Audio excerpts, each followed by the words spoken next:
La Fresh Morning.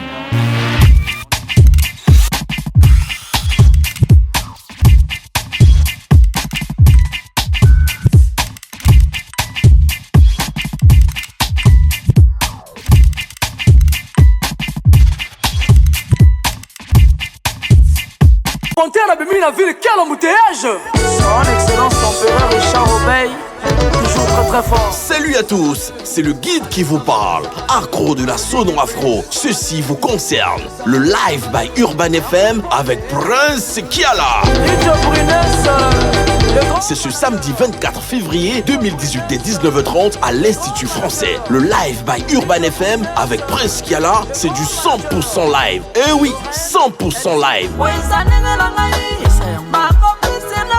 Venez vibrer au rythme du bassoula, du zouzou, de la frappe en frappe et Zamoto. Entrée 10 000 francs CFA. Billets déjà disponibles à l'Institut français. Infoline 06 04 85 31. Partenaires Télé Africa, Radio Ubuntu, Best TV, Saikon Productions, Direct Prod, Hurricane.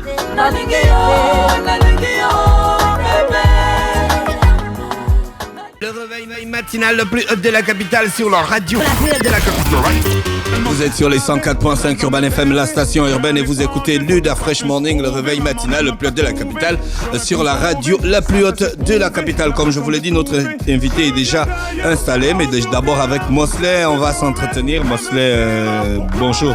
Bonjour Da Fresh. Comment tu vas? Bonjour tout le monde. Et les vacances et le week-end? Non, le week-end ça a été. Le week-end a bien commencé dans la mesure où on a commencé par aller au niveau de la nationale. Vous savez que le chef de l'État était sur la nationale. Ah oui, c'est vrai, tu étais avec lui. Oui, d'ailleurs accompagné du ministre de l'eau et de l'énergie pour pouvoir, on va dire, ouvrir la voie de distribution de l'électricité entre Kango et Bifoun. Parce qu'il faut savoir, au niveau du pont de Kango, il y a eu la construction d'une centrale, je peux dire ça comme ça. C'est à quel niveau c'est construit? Essayez de nous orienter. Quand vous revenez de Libreville, vous êtes pile poil sur le pont, du moins le premier pont. Vous avez à votre droite, à votre gauche, pardon, à votre gauche, vous allez voir l'espèce de petit bâtiment qui a été conçu pour pouvoir héberger le transformateur. À notre gauche. À la gauche, il y a les billes de Koumé. Non, il n'y a rien. Il n'y a rien. C'est la forêt. Il n'y a rien. Là, on est déjà sur le pont, mais on est avant le pont. On est déjà c'est le joli pont qui est bleu, sur là. le pont. Non, pas le joli pont qui est bleu, le pont qui a les arbres. Ah, d'accord, l'autre pont. Voilà. Ah, dès qu'on est sur l'entame du pont pour aller vers l'intérieur du pays, à la gauche, vous allez voir le bâtiment, il est peint en jaune. Oh, d'accord. Donc, on a mis un transformateur là-dedans et ça permet d'alimenter de servir à l'interconnexion entre Kango et Bifoun. Vous savez que ça a toujours été un problème au niveau de cette zone-là. Quand on revenait de l'intérieur du pays et qu'on commençait à arriver à Bifoun, on voyait l'électricité à un certain niveau, il n'y en avait plus. On arrive à partir de Kango, il y avait l'électricité. On se demandait pourquoi il n'y a pas un raccordement entre ces deux villes qui sont séparées seulement de 74 km. Entre Kango et Bifoun, c'est 74 km. Oui, donc tu vois que c'est moins de 45 minutes de route. Donc à ce moment-là, je crois que pour une fois, l'État a pensé à ce qu'on puisse déjà enclencher un programme qui va s'étendre jusqu'à Mouila, d'après ce que le chef de l'État nous a dit à la fin de la cérémonie. C'est un programme qui est prévu pour aller jusqu'à Mouila, mais dans le plan initial, c'est la majorité des villes du pays qui seront interconnectées avec les départements qui seront interconnectés avec les grandes villes des provinces. Vous avez le même circuit qui est prévu, par exemple, pour la voie qui passe. C'est quoi l'intérêt de connecter ces villes? Et ça veut d'abord dire quoi? C'est ce que j'ai envie de te demander. C'est pour mettre les lampadaires. On nous dit interconnecté et tout. Qu'est-ce que ça veut dire concrètement? Je vois que le monsieur le ministre lève déjà la main. Voilà. Mais c'est quand même... Bonjour monsieur le ministre, merci d'avoir accepté notre invitation. Bonjour. C'est toujours un plaisir de vous recevoir ici. Également. Alors, comment ça se fait qu'au moment où le président participe, on dit ça comment?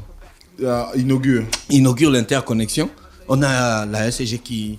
Mais pourquoi on n'a pas terminé avec l'interconnexion? Il y avait des questions. Oui, restons d'abord sur l'interconnexion. Ce n'est pas l'interconnexion en tant que telle, c'est un partenariat public-privé qui a été signé avec Hollande et qui permet donc de densifier, disons, l'électrification en zone rurale. Ça va impacter 5 provinces et donc effectivement, comme je le dis souvent, C'est depuis le Big Bang, il y a des zones qui n'ont jamais eu l'électricité. Aujourd'hui, c'est possible par la volonté du chef de l'État. Et c'est un programme vraiment avec un impact très fort social. Donc, nous avons inauguré donc 74 km. Ça, c'est dans l'Angounier également. Je suis allé jusqu'à Ndende l'autre jour. Dans le Wolentem, c'est également aujourd'hui Oyem, Bitam et Boro, Meyoké. Donc, il y a beaucoup de zones qui vont être impactées. C'est vraiment très, très, très, très fort. Et je pense que c'est une très bonne chose. C'est un programme initié avec Olam, c'est ça que vous avez dit? Bien sûr. Donc, en fait, vous savez, Olam, qui est un partenaire aujourd'hui privilégié avec le Gabon, qui fait quand même dans l'agriculture, l'agro-industrie, a besoin d'énergie. Donc, renforce les centrales thermiques dans les zones là où elles se trouvent. Et bien entendu, fait passer la haute tension pour aller à ces usines. Et bien entendu, on a profité pour faire de la moyenne tension pour alimenter tous les villages qui sont sur la route. Qui sont impactés. Voilà. Donc ça participe on appelle ça comment, à l'extension du programme de l'âme. Ça bénéficie aussi à Olam. C'est un partenariat qu'on appelle gagnant-gagnant. D'accord. Et comment les populations ont accueilli ça? Moi, je pense que dans l'ensemble, les populations étaient très heureuses parce que rien que sur ce tronçon, quand nous sommes allés sur le terrain, on a pu constater que la majorité des personnes qu'on a interviewées, à qui on a posé des questions, ces personnes étaient très heureuses. Comme disait le ministre tout à l'heure, c'est que, vous savez, il y a des zones au Gabon qui pensaient ne jamais pouvoir bénéficier de l'électricité. Donc, et moi, ce qui m'a beaucoup amusé, c'est qu'au moment où on vient lancer l'électricité, du moins inaugurer l'éclairage, il y a une demande autre qui s'ajoute, on veut de l'eau. Donc, tu vois bien qu'il y a une volonté manifeste des populations qui aimeraient bénéficier des mêmes, on va dire, des mêmes avantages que ceux qui sont dans les villes. C'est là où je vais poser la question au ministre. Monsieur le ministre, depuis que vous êtes arrivé, est-ce que vous avez déjà fait le bilan de l'eau et de l'électricité dans le Gabon? Oui, je pense que j'ai mis à profit les 6 mois de ma prise de charge du ministère de l'eau et de l'énergie pour faire d'abord le tour du secteur et comprendre comment il marche et qu'est-ce qui ne va pas. Donc effectivement, aujourd'hui, je crois que nous avons suffisamment de données pour dire que beaucoup de choses ont été faites, mais beaucoup de choses restent à faire. Et je crois qu'il y avait, je l'ai déjà dit, un caillou dans la chaussure de l'État gabonais. C'était peut-être à la manière du fonctionnement du partenaire privilégié que nous avions depuis 20 ans, qui était arrivé, à mon avis, à bout de souffle. Est-ce que la situation était aussi alarmante que ça? Comme disent les chaînes internationales, le Gabon est un pays où il n'y a pas d'eau aux populations. Elle est vraiment alarmante et je pense que si jamais on ne réagit pas, effectivement, d'ici 2 ans, les problèmes vont encore augmenter et je pense que même à la rupture quasiment de l'eau, si jamais on continue sur cette avancée. Alors, et c'est là où je reviens à la question de Dafesh tout à l'heure. Le vendredi, à la suite de la visite, du moins de l'inauguration du tronçon, on a vu une décision qui est tombée. Vous avez, de façon unilatérale, décidé de rompre le contrat qui a été signé en juillet, le 7 juillet 2017 avec le partenaire Veolia pour la convention de concession Veolia. Donc, quel a été les mobiles réels? D'abord, je voudrais quand même remettre un peu les choses dans l'ordre. C'est la SEG qui a rompu les négociations avec nous en octobre 2017. Nous avons signé une concession, quelque chose d'alambiqué, vous savez. Des fois, on aime nous mettre sur la table des contrats juridiques d'un passage d'un mode de concession à l'affermage, alambiqué, des choses, des modèles, comme on dit, ça fait la jurisprudence mondiale tellement c'est mal fait. Quand on a une concession qui arrive à terme au bout de 20 ans, on l'arrête, on fait ce qu'on appelle des comptes de reddition et on repart sur un nouveau contrat. On voulait nous faire passer de ce mode de contrat à l'autre sans toucher terre, on va dire, avec le même partenaire. Voilà, exactement. Donc, en fait, même si jamais les effets étaient meilleurs dans l'affermage, mais disons qu'il faut d'abord faire les redditions. On était déjà en retard, d'une part.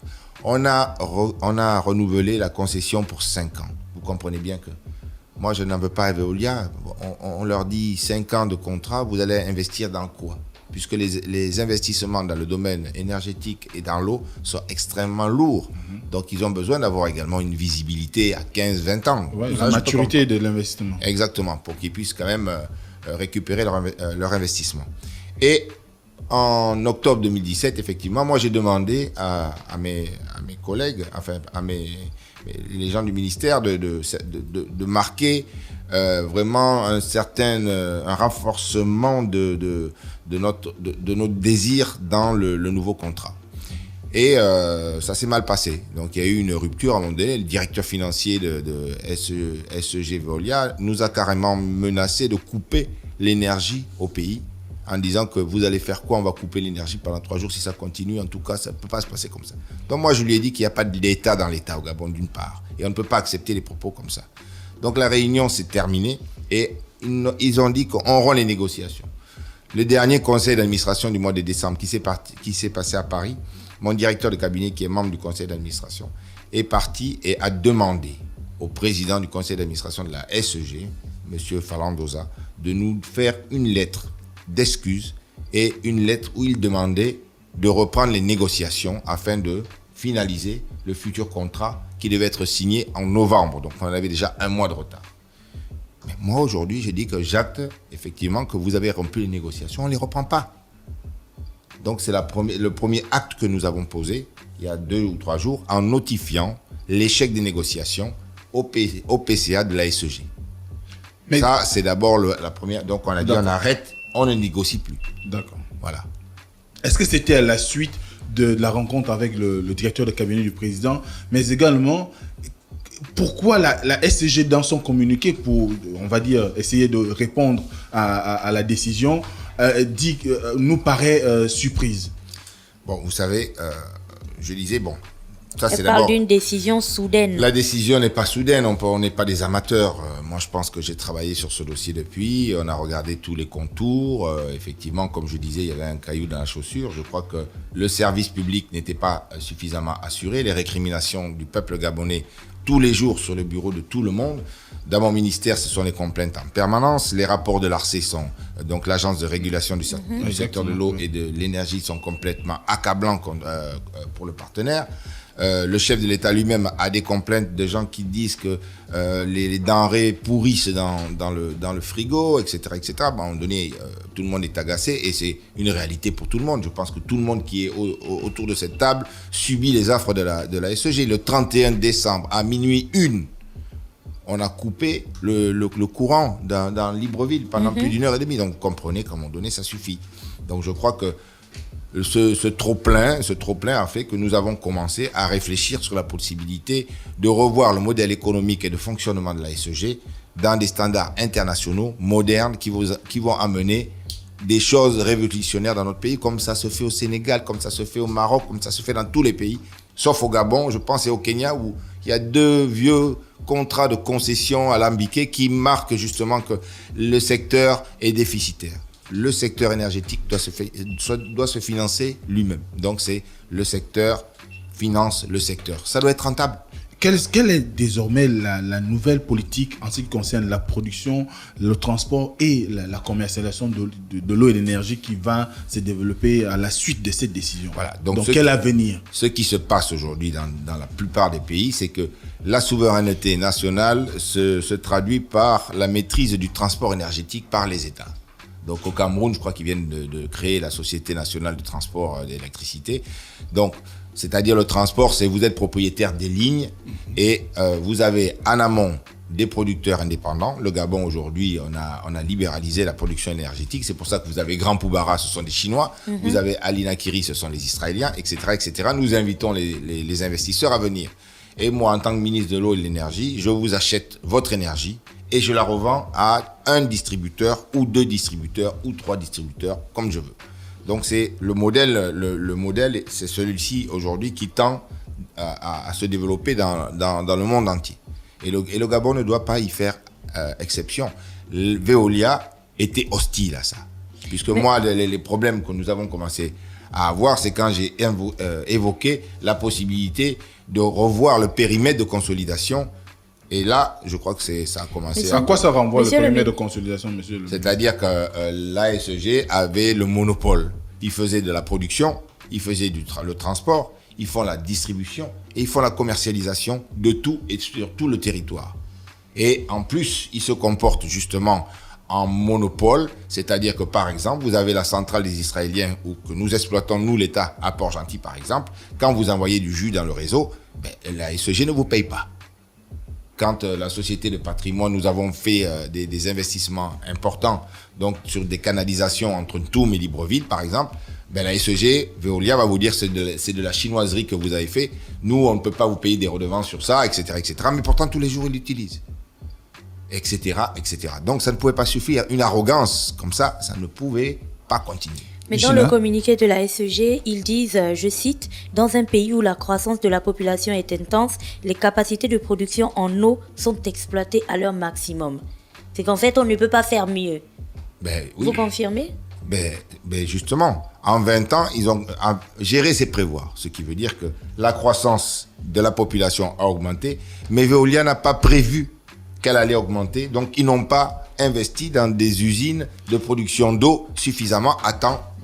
C'est eux qui font le programme Monsieur le ministre, d'investissement. c'est là où quand même il y a eu une interrogation de la part de beaucoup d'observateurs. On dit que Veolia n'a pas investi. Mais est-ce que dans le premier le contrat de concession qui avait été signé en 1997, Veolia avait l'obligation d'investissement? Oui, il y a eu 336 milliards d'investissement. Ils avaient des obligations d'investissement qu'ils n'ont pas tenues. Nous avons aussi fait des hausses tarifaires, consenti des hausses tarifaires pour dire, bon, vous augmentez l'eau, vous augmentez le prix de l'énergie, mais en contrepartie, vous investissez. Quand vous prenez la somme donc des augmentations tarifaires mis en adéquation avec les investissements, vous vous apercevez que les investissements sont moindres que les hausses tarifaires. Ce qui veut dire qu'ils ont distribué du dividende avec l'argent et la poche des Gabonais. Donc c'est ça ce que ça veut dire. Et c'est extrêmement grave. Mais monsieur le ministre, comment va se faire le transfert des prix alors dans ce cas? Bon, ce qu'aujourd'hui, dans le cheminement, bon, vous savez, je l'ai dit, nous ne sommes pas des voleurs d'entreprise. Nous agissons pour l'intérêt général et nous réquisitionnons notre société. Suite à la lettre, la rupture du contrat, j'ai réquisitionné la société. Je ne pouvais pas laisser encore Veolia dire pendant 2 ans ou pendant 6 mois, le temps qu'on trouve un nouveau partenaire, vous restez, vous gérez. Mais enfin, je pense qu'il y aurait pu y avoir du sabotage. Je pense que ça dépend de l'état d'esprit des gens. Moi, je ne sais pas. Donc, pour sécuriser c'est quand même un domaine souverain de la République gabonaise. Nous avons été obligés de réquisitionner le personnel, réquisitionner la société, réquisitionner pour l'exploitation et la continuité du service public. Cette réquisition va durer combien de temps? 12 mois. 12 mois. En 12 mois, qu'est-ce qui est prévu exactement, aussi bien pour les employés, pour l'entreprise et pour le marché de l'eau et l'électricité au Gabon? Et pour les Gabonais, bien sûr. Et le groupe Veolia parle d'une réquisition brutale d'hommes en armes. Bien sûr. Est-ce qu'on en était obligé? Vous savez, ils savent très bien que quand on fait une réquisition, on est là pour protéger les uns et les autres. Vous savez, on a eu à voir des images des fois de personnes qui sont démis de leur fonction, ils sortent et puis ils se font insulter, ils se font caillasser, etc. Je crois que pour la sérénité et la sécurité, il était de ma responsabilité et de la responsabilité du gouvernement de pouvoir assurer la protection des agents de Veolia et pour que tout se passe dans le calme. Les gens n'étaient pas armés. Ça, c'est effectivement, M. Beau a été très surpris, puisque nous étions à Kango avec lui à l'inauguration donc, des 74 km.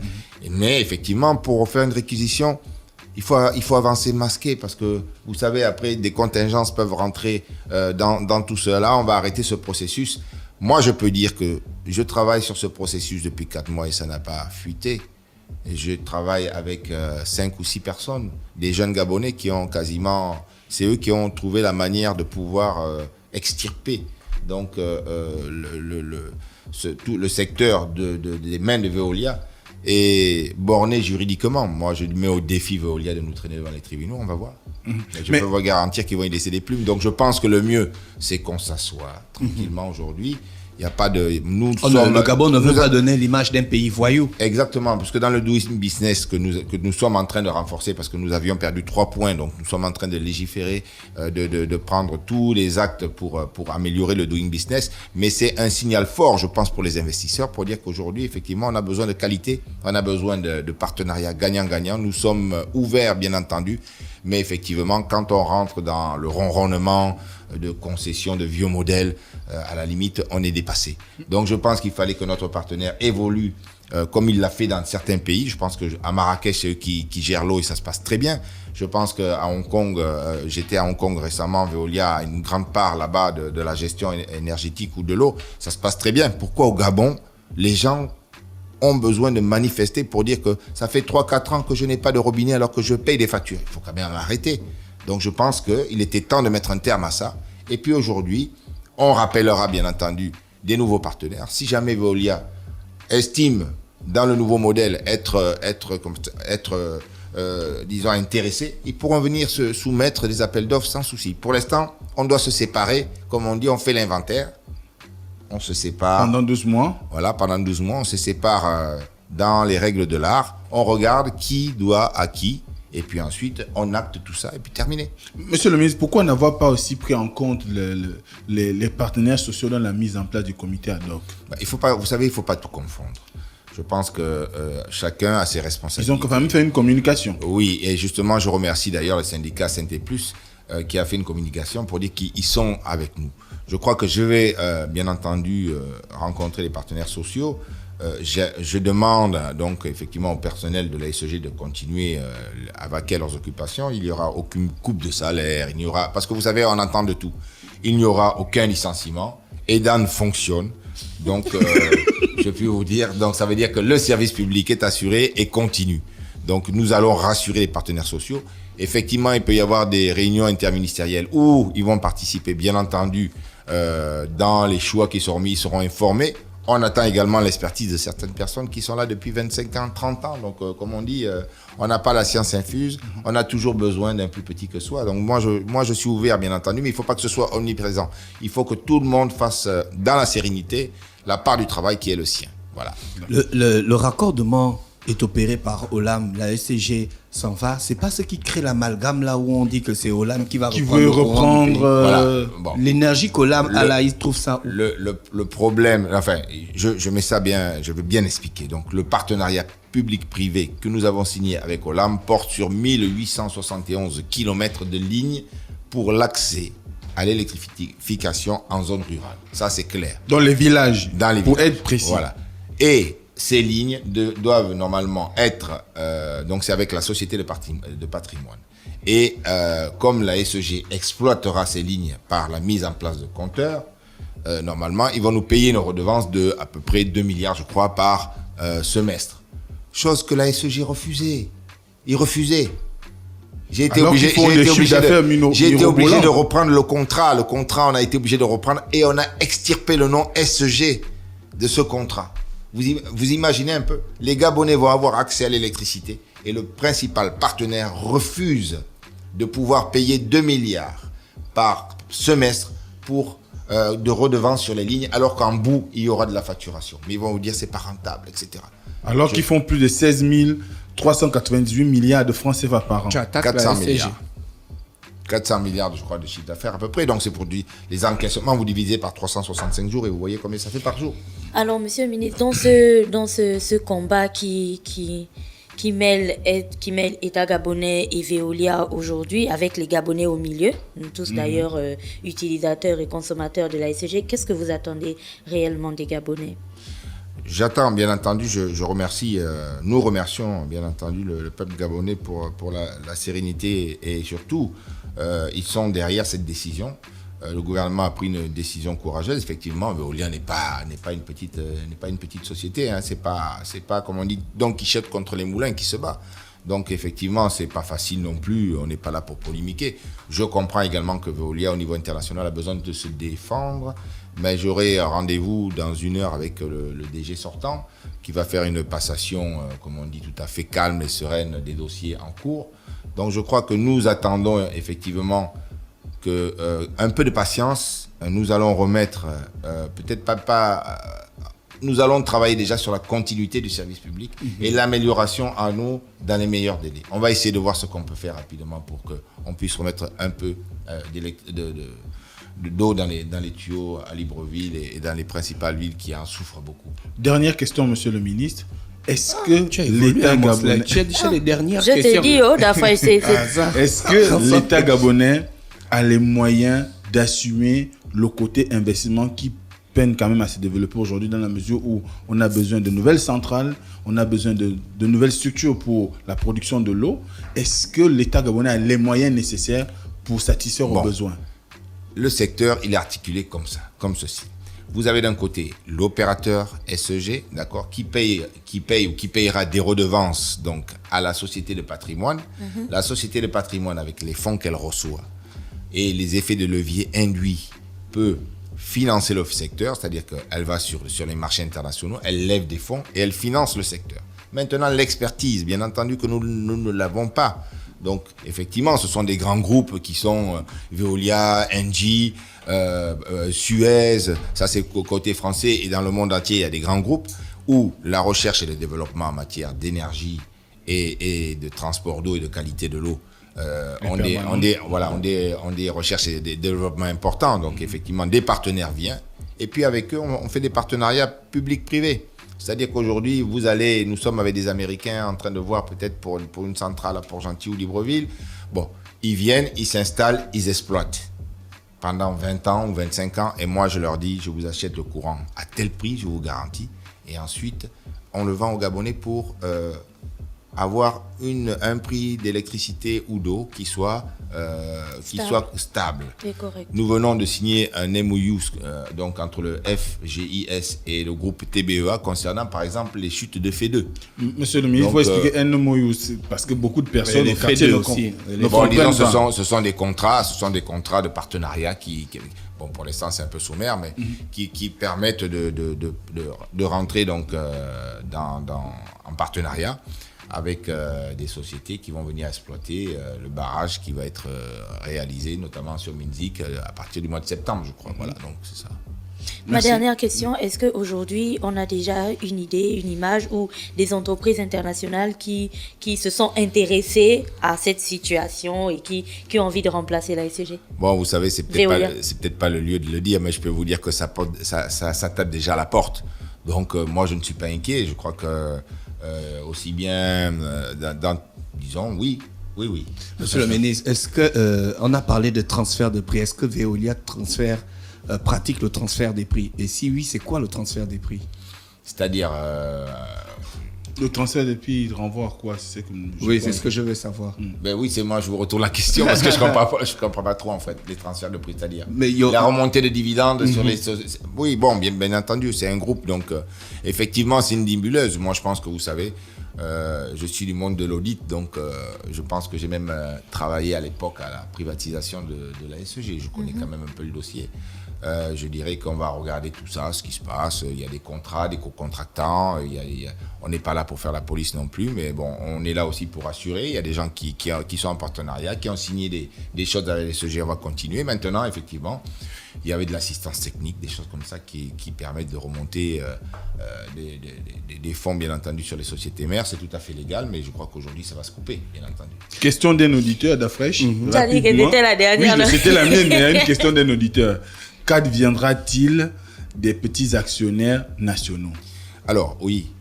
Ah oui, c'est vrai que... Vous savez, comme on dit, c'est important que la solidarité et le patriotisme règnent un peu plus parfois dans certains secteurs. Je pense que les actionnaires gabonais n'ont pas joué le jeu pendant 20 ans.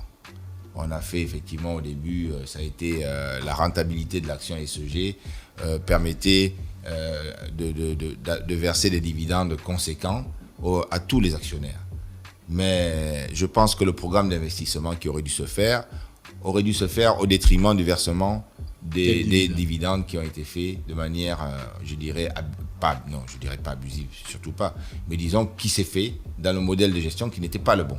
Je pense qu'il fallait peut-être que les actionnaires gabonais pensent aussi que demain il faut investir, que demain c'est notre pays et que demain il faut améliorer l'énergie, etc., etc. Aujourd'hui, bon, ben voilà, la réquisition touche tout le monde, hein, même eux, donc on attend, on va s'asseoir aussi, bien entendu. Je crois qu'il y a des grands partenaires qui sont là, je ne vais pas citer les noms ici parce que c'est une société anonyme, donc, mais qui sont connus. Et effectivement, ben écoutez, nous on avance, hein, donc le moment venu, on va s'asseoir. On n'est pas des voleurs de société, comme je disais. On va mettre fin à tout cela. Et puis, s'il y a des indemnisations à faire, nous le ferons. Et puis, voilà. C'est un peu Monsieur le ministre, il y a des rumeurs qui courent qu'ils vont bloquer Dan et tout ça. Est-ce que c'est vrai? Non, c'est entièrement faux. Vous savez, on a pris soin quand même, malgré tout, de s'assurer de la pérennité du service public. Et puis, je pense que ce serait vraiment, si jamais c'était bloqué, imaginez un peu le scandale au niveau du monde.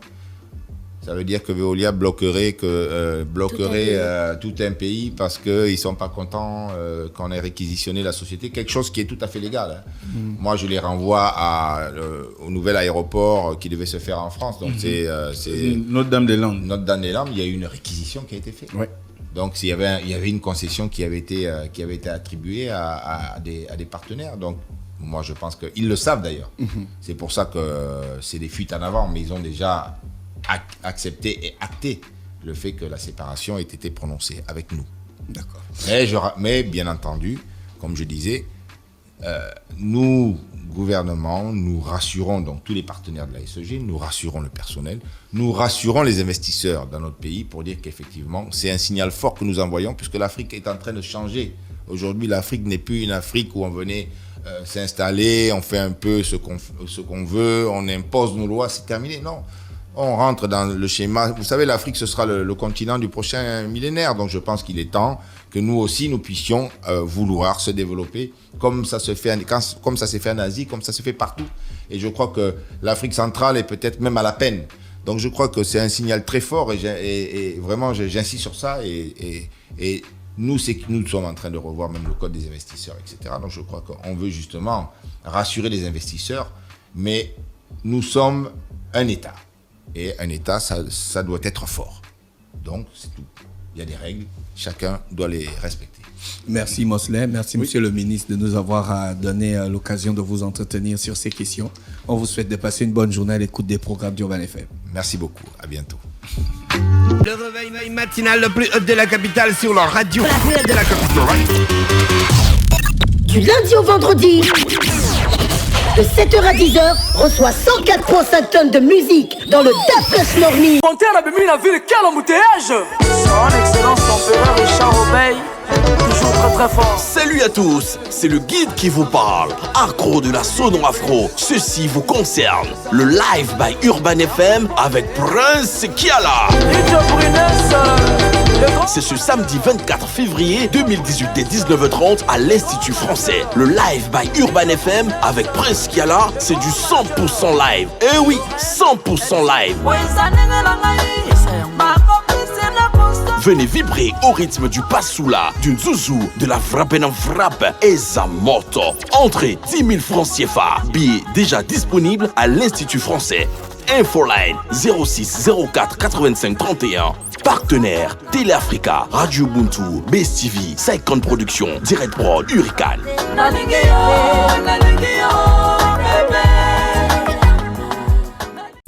Urban FM. Découvrez et apprenez Urban FM. C'est la première radio urbaine au Gabon. Urban FM, c'est aussi une équipe de jeunes dynamiques à votre écoute pour vous satisfaire. La recherche d'une qualité de son parfaite, de nouvelles techniques de communication. Urban FM, c'est une nouvelle manière de voir et de faire de la radio. Grâce à Urban FM, vous n'écouterez plus la radio de la même façon. Entrez dans l'univers Urban FM 104.5, la station urbaine. 104.5, 104.5, 104.5. Urban FM, Urban FM. Urban FM. Da Fresh Morning.